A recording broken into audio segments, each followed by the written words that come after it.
எனக்கு அன்பான சகோதர சகோதரிகளே, உங்கள் அனைவருக்கும் என் அன்பான வாழ்த்துதலை தெரிவித்துக் கொள்கிறேன். ஏது நம் வாழ்க்கையில் முக்கியமானது? கிரேக்கர்கள் ஒவ்வொன்றுக்கும் ஒரு சிலையை செதுக்குவது வழக்கம்.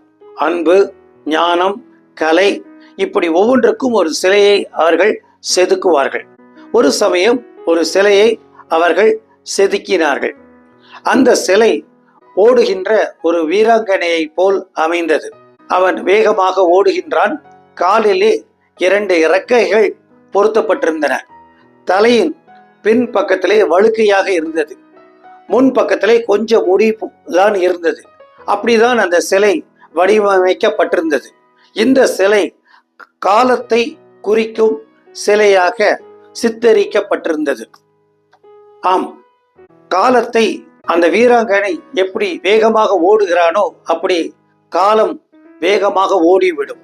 2 இறக்கைகள் எப்படி பொருத்தப்பட்டிருந்ததோ அதை போல பறவைகளைப் போல காலம் பறந்து ஓடிவிடும். கடந்த காலத்தை நாம் போய் பிடிக்க முடியாது. அதை குறிக்கும் வண்ணம்தான் தலையின் பின்பக்கம் முடி இல்லாமல் இருந்தது. நாம் முன்பக்கம் கொஞ்சம் முடி இருக்கிறது. காலத்தை முன்னால் போய்தான் நாம் எதிர்கொள்ள முடியும்.